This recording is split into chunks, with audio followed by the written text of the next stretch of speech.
자, 그러면 이제 잘 따라오세요. 극대와 극소입니다. 그래서 첫 번째는 뭐냐면은 너네들한테 알려주는 극값입니다. 자, 잘 따라오세요. 분명히 너네가 보면서 와 무슨 말이야 라고 하는 거를 볼 건데 첫 번째의 극값에 대한 정의는 어떻게 되냐라고 하게 되면은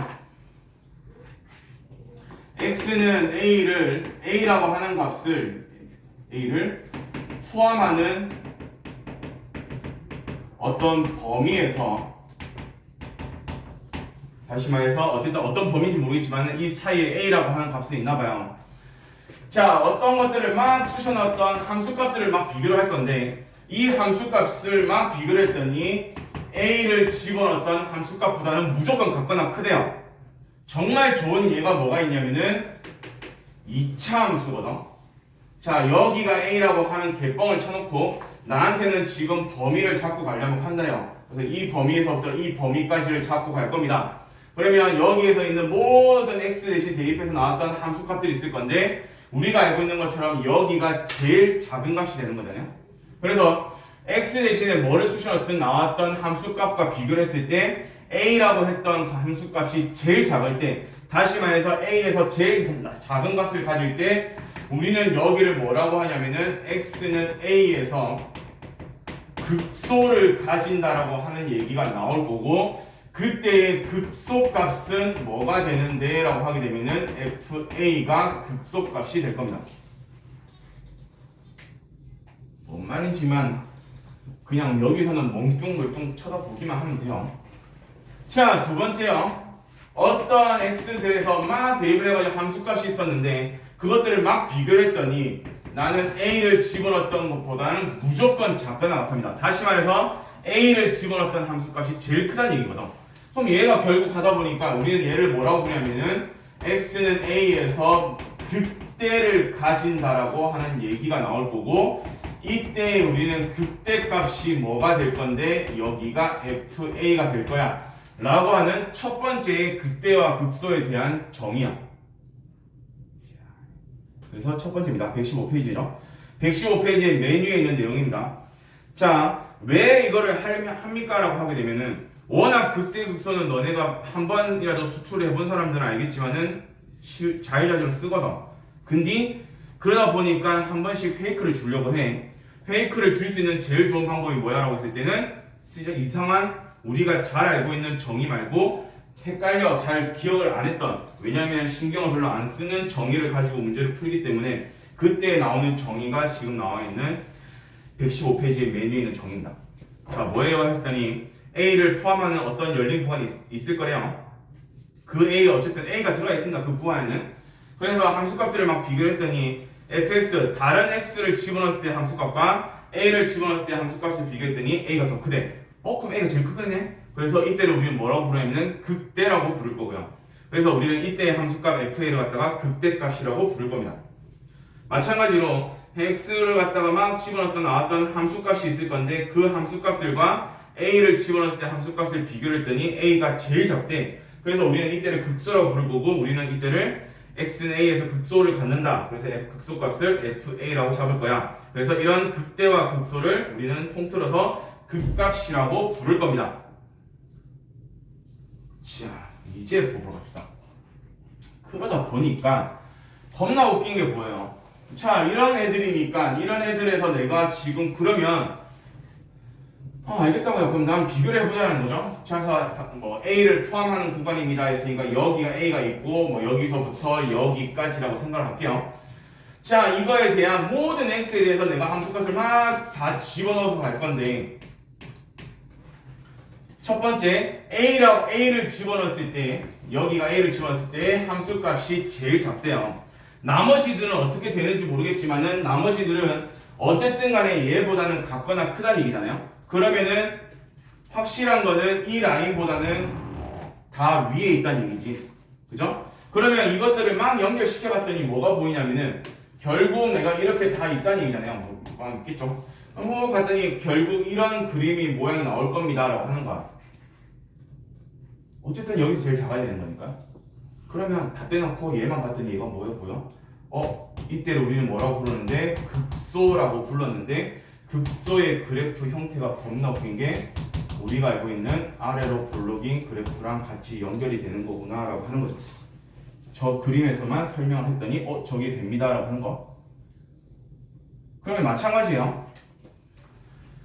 A라고 하는 값이 있었는데 마찬가지로 어떤 X를 막 다 집어넣고 갈 거야 라고 하는 건데 여기서는 F에 A를 집어넣었을 때 값이 제일 크대요. 나머지들은 어디 있는지 모르겠지만 어쨌든 밑에 있는 거겠지. 그래서 쭉 갔더니 뭐 이렇게 갔나 봐요.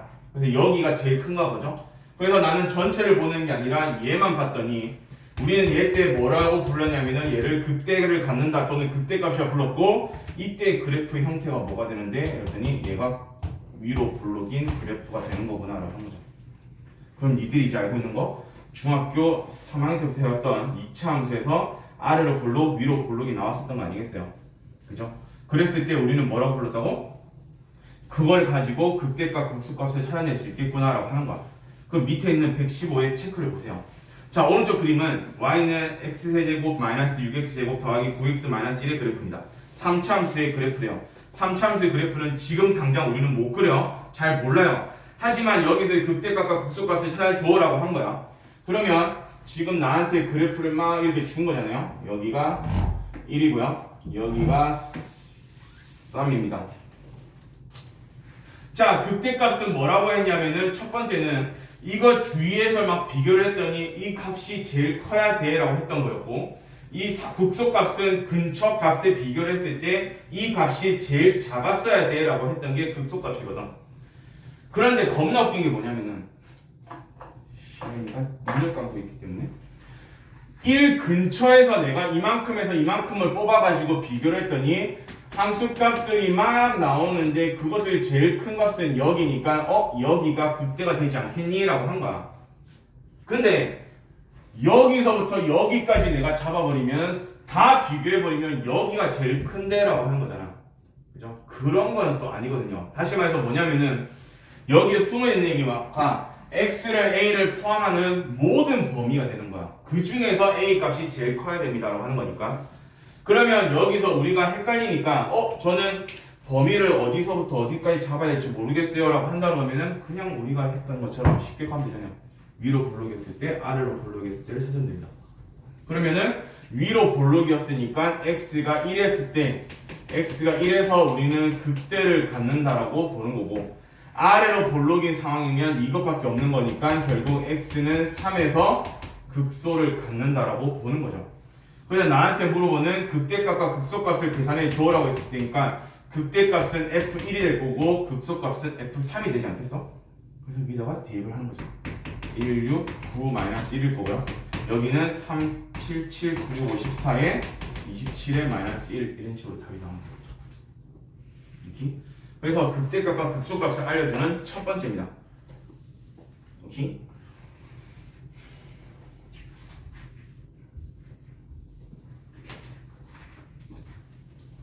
못 해먹겠다고요? 그때 구조를 저렇게 설명하면 미쳐버릴 것 같습니다. 자, 두 번째로 갑니다. 극값. 잘 기억을 해주세요. 분명히 아래로 볼록이라고 했단 말이죠. 아래로 볼록인 그래프를 배웠고 여기 라인에서 우리는 극소야라고 했으니까 이제 우리가 이때까지 배워왔던 뭐를 할 거야 라고 했을 때 미분계수, 접선의 기울기 또는 순간 변화율, 접선의 기울기를 가지고 갈 겁니다. 접선을 그릴게요. 계속 접선을 그렸더니 이런 식으로 오다가 이해됐고요. 다시 이렇게 오고 있습니다. 자, 왼쪽에 접선의 기울기를 봤더니 방향이 전부 다 오른쪽 아래, 오른쪽 아래, 오른쪽 아래, 오른쪽 아래. 여기의 기울은 전부 다 마이너스겠죠. 그 다음에 여기서는 양수 오른쪽 위로, 오른쪽 위로, 오른쪽 위로, 오른쪽 위로니까 여기는 전부 다 양수가 될 것 같아요. 그러면 당연히 여기서는 이렇게 그렸다는 얘기는 x축과 평행하니까 이때 기울기가 얼마야? 0이 되는 거죠. 이때를 우리 극소라고 했으니까 극소의 왼쪽에서는 마이너스에서 플러스로 바뀌겠구나 라고 하는 게 눈에 띄는 거죠. 마찬가지로 나는 위로 볼록일 때를 우리는 뭐라고 불렀냐면 여기를 극대라고 불렀었는데 마찬가지로 접선의 기울기를 갖고 왔더니 이렇게 오다가 딱 맞고 다시 이렇게 가는 그래프가 되는 거잖아. 그러면 기울기를 봤더니 오른쪽 위로 가는 거니까 여기 기울기의 부호는 플러스, 여기는 내려가고 있는 거니까 여기가 마이너스. 이때가 딱 0이 된다는 얘기죠. 그래서 이때를 우리는 극대라고 불렀는데 극대의 왼쪽과 오른쪽에서의 접선의 기울기를 봤더니 플러스에서 마이너스로 가고 있나 봐. 오케이? 자, 그래가지고 이제 두 번째 극대 국소에 대해서의 정의를 다시 쓰러 갑니다. 자, 이 책에서 겁나 잘 나와져 있거든요. 첫 번째입니다. 위에 있는 네모칸이요. fx가 x가 a에서 미분 가능하고 x가 a에서 극값을 가진대 라고 하게 되면은 100% f'a는 0일 겁니다. 여기도 별표를 치고 가시면 제일 좋긴 하죠. 그죠? 아무런 말이 없죠, 여기는. 그냥 118페이지를 먼저 갖다 갑시다.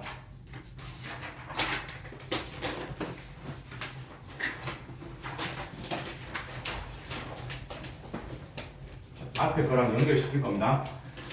자, 나한테 극값을 가진데 극값을 갖는다라고 하게 되면은 그 값에서의 미분 계수의 값은 0이 된답니다.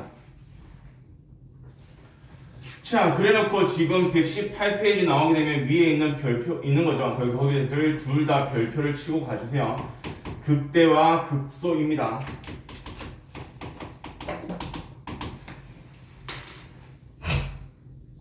자, 극대를 찾아주세요. 왼쪽에 있는 것처럼 위로 블록이요. 아까 말했던 것처럼 접선의 기울기처럼 쓰면 될 것 같아요. 그래서 나는 뭐 쓸 거냐면은 접선의 기울기는 무조건 f'x잖아요. f'x, 다시 말해서 접선의 기울기의 부호가 플러스에서 마이너스로 바뀔 때를 우리는 극대라고 부를 거고요. f'x의 부호가 마이너스에서 플러스로 바뀔 때를 우리는 극소라고 부를 겁니다. 자, 그래서 책에서 정리가 되어 있는 거는 저렇게 정리가 되어 있거든요. 그러면서 이제 니들이 없죠, 이제 엄청나게 무서워지는 것들이 지금 나오기 시작을 합니다. 그래서 내가 지금 얘기를 하는 거는 극값의 정의입니다 라고 하게 되면 잘 따라오세요. 극값은 뭐니? 라고 하게 되면 x는 a라고 하게 되는 그 기에서 좌우에서 f'x의 부호가 바뀔 때를 우리는 극값을 갖는다라고 얘기를 해요. 수투를 한 번에 본 사람들은 뭐 하나 빠졌는데라고 하는 생각이 들겠죠. 현이 뭐니? 뭐가 빠진 것 같아요, 지금 이 상황에서?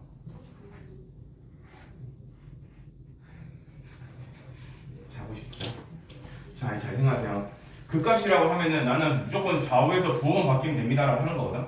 이게 수투 입장에서는 그렇게 많이 안 건드리게 하는데 뭐를 빼트려 먹었냐면은 f'a는 0이라고 하는 걸 지금 빼먹은 상황이에요. 그래서 쟤를 지금 제껴놓은 거거든요. 근데 보통 너네가 생각하는 거를 조금만 보셔야 될 것 같은 저 중에 뭐냐면은 자, 극값을 갖는데 그러면은 f'a는 100% 0이 맞을 겁니다. 자, 그러면 f'a가 0이면은 극값을 가져? 라고 물어보게 되면 둘 다 틀린 거거든요. 근데 이게 수투 수준에서 잘 안 나와요. 자, 왜 틀립니까? 라고 합시다. 자, 일반적으로 수투에서는 니들한테 다루는 함수들은 거의 대부분 미안하다. 대부분이 아니죠. 전부 다항함수만 가지고 문제를 풀어요. 다항함수의 특징은 우리가 알고 있잖아요. 우리 앞에 쓴 것처럼 여기는 때려 죽어도 무조건 연속이고 무조건 미분 가능해요. 다시 말해서 연속이란 말은 그래프가 떨어져 있지 않다는 얘기고 미분 가능하다는 얘기는 둥글둥글하게 넘어오기 때문에 미분을 하더라도 얘는 끊어져 있지 않다는 얘기거든. 그러기 때문에 우리가 설명할 때 극값은 어디야? 라고 했을 때 F'A 0 집었을 때 0 나오면 돼 라고 하는 거야. 근데 너네가 여기를 생각해버리면 나중에 다 말아먹는 거죠. 그래서 극값은 무조건 뭐야? 0도 중요하긴 한데 무조건 왼쪽과 오른쪽에서 부호가 바뀌어야 됩니다 라고 하는 것만 꼭 기억을 해주세요 라고 하는 거야. 그러다 보니 극값을 가지면 무조건 너네 0에 찾을 거야? 아니란 얘기예요. 그래서 예를 들면 딱 나오긴 하는 거니까 F'X는 지금 딱 두 가지라고만 볼게요. X-1과 X-2라고 하는 거와 F'X라고 하는 걸 X-1의 제곱을 줄게요. 자, 이거 두 개에서 갑시다. F'X니까 아까 한 것처럼 우리는 그래프를 그릴 것 같아요. 아래로 볼록인 그래프니까 이렇게 갈 거야. 그 다음에 나는 지금 뭐 하고 있냐면 전부 다 부호만 확인하면 되는 거니까 X축 위에 있는 부호라서 여기가 플러스, 여기가 마이너스, 여기가 플러스가 되는 거죠. 그러면 우리가 한 것처럼 플러스에서 마이너스로 바뀌었던 문제 X는 1에서 뭐를 가질 거야? 우리는 극대를 가진다는 얘기고 그 다음에 마이너스에서 플러스로 오는 결국 X는 2에서 우리는 여기는 극소를 가질 겁니다 라고 하는 얘기를 쓸 수 있다는 얘기야. 이게 의미는 나중에 어차피 할 거고요. 그럼 여기도 마찬가지겠죠? X-1의 제곱을 그려봐봐 라고 했더니 나는 알고 있는 것처럼 1에서 접하고 있는 상황. 왼쪽도 X축 위에 있고 오른쪽도 X축 위에 있단 말이에요. 그런데 나는 뭐를 줬는데 1을 집어넣으면 0 나와. F'1은 0이란 말이에요. 그러면 얘가 극값을 갖는다고 하면 F'1은 0이었으니까 F'1은 0에서 극값을 갖냐고요. 정답은 아니란 얘기죠. X는 1에서 극대 또는 극값을 가질 거야 라고 물어보면은 나는 아닙니다 라고 하는 거야. 자, 그러면 니들이 생각해야죠. 왜 쟤는 아닌데요? 라고 하면 어차피 집어넣었을 때 0 맞는데 왜 아닌데? 라고 하는데 결국 왼쪽과 오른쪽에서 부호가 변화가 없는 거잖아. 그렇기 때문에 얘는 여기서 극값을 안 갖는다는 얘기야. 그래서 다시 강조를 하게 되면 책에서는 몰라 잘 읽으면 이해가 될 수 있겠지만 겁나 얘가 두리뭉실하게 설명하고 있어가지고 극값을 갖습니다 라고 하게 되면 너네 차라리 머릿속에서 정리가 되어 있는 게 F'A가 0입니다에 꽂혀버리면은 나중에는 얘만 보고 갈 거라서 위험한 케이스 있는 거니까 일단은 저거와 좌우에서 부호가 바뀔 때 두 가지를 다 생각을 하고 있어야 됩니다. 근데 이제 만약에 이거 두 가지 중에서 만약에 한 개를 뗄 수 있다라고 하게 되면은 100% 여기가 빠지는 거야. 그래서 일반적으로 지금이든 미적분이든 어쨌든 간에 너네가 극값을 가지고 할 때 극값의 정의는 뭐야 라고 하게 되면 F'X가 부호가 바뀌어야 되는 거야. 연결돼 있든 안 연결돼 있든 다 필요 없고 무조건 부호가 바뀌어야 됩니다 라고 하는 것밖에 없어요. 그래서 니들은 그것만 정확하게 기억을 하고 있으시면 됩니다. 부호입니다, 부호. 그래서 지금 다시 가서 116페이지를 보게 되면은 막 설명이 있는 거거든요. 설명 막 있어요. 그래서 체크만 달아봅시다. 맨 처음입니다. fx가 x는 a에서 미분 가능하고 라는 말이 있었다는 얘기는 116페이지예요. 맨 첫 번째 주얼 fx가 x는 a에서 미분 가능하고 라고 하는 말을 준 이유는 너네는 지금 여기가 수투야. 수투는 다항 함수를 가지고 문제를 풀기 때문에 얘는 연속이고 미분 가능할 거야. 기본적인 게 깔려있는 상황이었을 때는 극값을 가진다라고 했을 때는 어쨌든 간에 F'A는 0이 될 거야 라고 하는 거야. 그런데 여기서 제일 중요한 게 뭐냐면은 개념 어프로치 가운데 보면 일반적으로 하라고 하는 게 보이죠? 일반적으로 개념 43에 역은 성립하지 않습니다. 다시 말해서 뭐라고 했냐면은 미분 가능한 함수에 있어서 F'A가 0이라고 해도 얘가 극값을 갖는 것은 아닙니다 라고 하는 거 이런 말이 나온단 말이야. 근데 이게 원래 엄청 중요한 건데 겁나 크게 나와야 되는데 얘가 밑에 조그맣게 나와 있잖아요. 그죠? 여기가 제일 중요합니다. 그래서 니들은 써놓고 하면 되죠. 자, F'A가 0이라고 해서 반드시 극값을 갖는 것은 아니다. 옆에다 뭐라고 써면 되는데요. 좌우에서 부호가 바뀌어야만 극값이니까 무조건 바뀌어야 된다라고 써야 되는 거죠. 왼쪽과 오른쪽에서 부호가 바뀌어야 된다. 오케이? 그래서 그 부분을 너네가 놓치면 안 됩니다. 꼭 강조를 할게요. 극값은 무조건 왼쪽과 오른쪽 또는 뭐 양쪽에서 부호가 바뀌어야 됩니다라고 하는 게 제일 핵심입니다라고 하는 거. 오케이?